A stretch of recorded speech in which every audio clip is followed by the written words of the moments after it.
Inilah Injil suci menurut Santo Markus. Dimuliakanlah Tuhan. Pada waktu itu Raja Herodes mendengar tentang Yesus sebab namanya memang sudah terkenal. Dan orang mengatakan, Yohanes Pembaptis sudah bangkit dari antara orang mati. Dan itulah sebabnya kuasa-kuasa itu bekerja di dalam dia. Yang lain mengatakan, yaitu seorang nabi sama seperti nabi-nabi yang dahulu. Maka Herodes mendengar hal itu, ia berkata, bukan, dia itu Yohanes yang sudah kupenggal kepalanya dan kini bangkit lagi. Memang Herodeslah yang menyuruh orang menangkap Yohanes dan membelenggunya di penjara berhubungan dengan peristiwa Herodias, istri Filipus saudaranya, karena Herodes telah mengambilnya sebagai istri. Karena Yohanes mendengar bahwa dia pernah menegur Herodes, tidak halal engkau mengambil istri saudaramu. Karena kata-kata itu Herodias menaruh dendam kepada Yohanes dan bermaksud membunuh dia. Tetapi tidak dapat, sebab Herodes segan akan Yohanes karena ia tahu bahwa Yohanes adalah orang yang benar dan suci, jadi ia melindunginya. Tetapi setiap kali mendengar Yohanes, hati Herodes selalu terombang-ambing, namun ia merasa senang juga mendengarkan dia. Akhirnya tiba juga kesempatan yang baik bagi Herodias ketika Herodes pada hari ulang tahunnya mengadakan perjamuan untuk para pembesar, para perwira, dan orang-orang terkemuka di Galilea.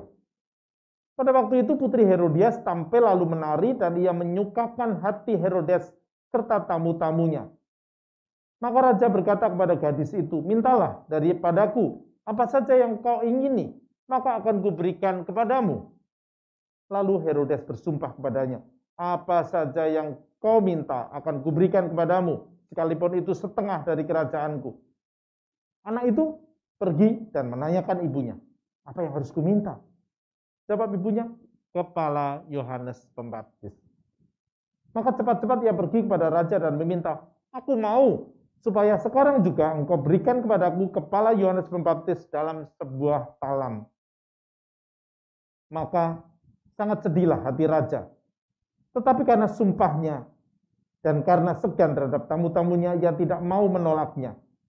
Raja segera menyuruh seorang pengawal dengan perintah supaya mengambil kepala Yohanes. Orang itu pergi dan memenggal kepala Yohanes di penjara. Ia membawa kepala itu dalam sebuah talam dan memberikannya kepada gadis itu, dan gadis itu memberikannya pula kepada ibunya. Ketika murid-murid Yohanes mendengar hal itu, mereka datang dan mengambil mayatnya, lalu membaringkannya dalam kubur. Demikianlah sabda Tuhan. Terpujilah Kristus. Silakan duduk. Ibu, bapak, dan saudara terkasih, kalau kita mendengar cerita ini, mungkin spontan kita akan terkesan atau langsung tertarik dengan peristiwa bagaimana Yohanes Pembaptis dipenggal kepalanya. Tetapi saya tertarik pada kata-kata yang lain. Yaitu ketika tadi di dalam bacaan ini, Anda mungkin tidak sadar bahwa ada 3 kata mendengar. Herodes mendengar Yesus, Herodes mendengar Yohanes, dan juga dikatakan di sini, setiap kali dia mendengar Yohanes, hati Herodes selalu terombang-ambing, namun ia merasa senang juga mendengarkan dia. Nah, saya ingin mengajak merenungkan itu.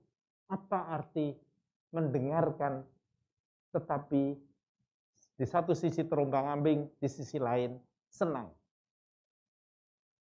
Mari kita ingat, bagaimana yang pertama yang ditulis di sini adalah mendengar, bukan mendengarkan. Anda tahu dong bedanya? Apa itu mendengar dan mendengarkan? Mungkin dalam bahasa Inggris akan lebih sedikit jelas. To hear and to listen. Mendengarkan itu dengan maksud hati. Mendengarkan itu dengan sungguh-sungguh punya intensi, purpose, maksud, tujuan, dan kesiapan. Kesiapan untuk apa? Kesiapan untuk memahami dan kemudian melaksanakannya. Tapi kalau mendengar, itu ya bisa saja hanya sekedar mendengar, numpang lewat, atau masuk telinga kiri, keluar telinga kanan, begitu orang sering mengatakan. Dan mendengar kadang-kadang tanpa intensi, tanpa kesengajaan. Nah, sekarang kalau kita membandingkan dengan diri kita, apakah kita itu jangan-jangan hanya seperti Herodes? Kalau kita mendengar begitu banyak renungan-renungan yang ada di dalam media sosial kita, kita tahu bagaimana dengan media sosial, apalagi pada waktu pandemi ini, begitu banyak tanda petik renungan, yang kemudian ada yang mengatakan sabda Tuhan yang masuk dalam gadget kita. Kadang-kadang saya mengatakan gadget suci, karena di dalamnya ada teks-teks kitab suci. Tidak lagi kitab suci, tapi gadget suci. Anyway, saya tidak cerita tentang itu, tetapi coba perhatikan. Dari pagi kita sudah dikirimi teman-teman renungan. Ada e-Katolik bacaan hari ini. Siang seperti ini mungkin kalau HP-nya HP orang Katolik lonceng jam 12. Jam 3 bunyi lonceng lagi. Lalu ada undangan untuk PD. Undangan untuk renungan. Undangan untuk rosario dan segala macam. Well, pertanyaannya adalah, apakah kita memang sungguh mendengarkan Tuhan pada waktu itu? Jangan-jangan kita hanya seperti Herodes, mendengar, senang, merasa puas, tetapi tidak melakukan apa-apa. Bahkan secara ekstrim tadi ditunjukkan bagaimana di satu sisi Herodes senang mendengar kata-kata Yohanes, tetapi kemudian memenggal kepalanya. Itulah yang terjadi kadang-kadang di dalam hidup kita. Kita senang merasakan kedamaian ketika mendengarkan sabda Tuhan, mendengarkan renungan. Tetapi sesudah itu tidak ada perubahan apa-apa di dalam diri kita. Tentu saja itu bukan maksud Tuhan untuk mengatakan mari kita mendengarkan Tuhan. Kalau kita perhatikan juga kata mendengarkan itu sangat terkait dengan apa yang sangat sering diucapkan Yesus. Dua hal. Ketika Yesus mengatakan, terutama boleh lihat nanti di gadget suci Anda, Matius 13 ayat 1 bab 13 ayat 9. Siapa bertelinga hendaklah ia mendengar. Itu juga diucapkan oleh Rasul Yohanes di dalam kitab Wahyu. Siapa bertelinga hendaklah ia mendengar. Memang yang dimaksud adalah mendengarkan.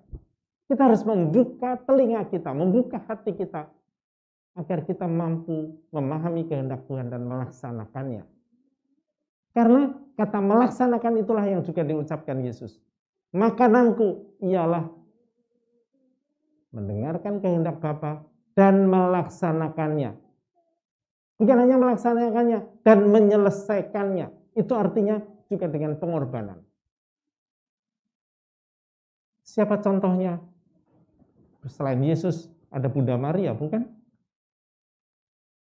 Mungkin ibu bapak masih ingat kisah bagaimana ada seorang perempuan di dalam kerumunan orang-orang yang sedang mendengarkan Yesus tiba-tiba teriak, wah, aduh, mamamu pasti bangga, mamamu yang nyusuin kamu, yang gedein kamu, yang melahirkan kamu pasti bangga.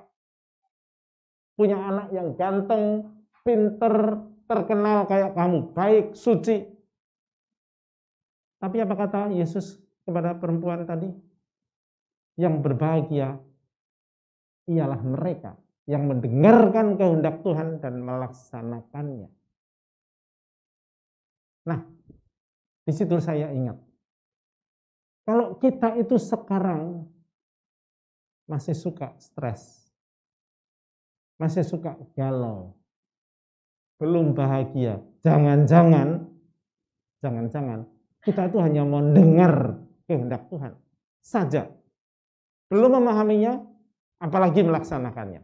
Maka hari ini saya ingin mengajak, dengan diingatkan dari kisah Herodes dan Yohanes, mari kita belajar mendengarkan sungguh-sungguh kehendak Tuhan, tapi dengan kesiapan untuk melaksanakannya. Biasanya orang tidak melaksanakan kehendak Tuhan karena apa? Tidak mau berkorban. Karena biasanya melaksanakan kehendak Tuhan membutuhkan pengorbanan. Seperti Yesus membutuhkan pengorbanan. Tapi kita nggak mau. Karena kita mau semuanya untuk diriku. Semuanya untuk aku. Tuhanlah yang memenuhi kebutuhanku, bukan aku. Nah, disitulah Ibu Bapak, Saudara terkasih. Kita belajar dari peristiwa ini, mari kita belajar sungguh-sungguh mendengarkan. Mendengarkan itu membuka hati, tapi juga rela, mau berkorban untuk melaksanakannya. Dan salah satu hal yang selalu saya ulang adalah, mari kita mendengarkan Tuhan dalam doa-doa kita, dan itu berarti kita berdoa dengan benar. Karena doa sering yang kita lakukan adalah minta, dan minta. Mohon, dan mohon. Untuk kepentingan diri kita. Untuk kepentingan apa yang kita maui, apa yang kita inginkan. Bukan keinginan Tuhan. Nah, sebenarnya doa sejati orang Kristiani adalah mendengarkan Tuhan. Dan siap untuk melaksanakannya. Berdoa rosario adalah berdoa ketika kita mengadakan hening bersama Santa Bunda Maria dan siap meneladani Bunda Maria melaksanakan kehendak Bapa. Disitulah akan ada kebahagiaan yang sejati. Maka tanpa perlu lebih panjang lagi, saya menekankan, mari kita bercermin pada Herodes atau bercermin pada Bunda Maria yang telah mengikuti Yesus.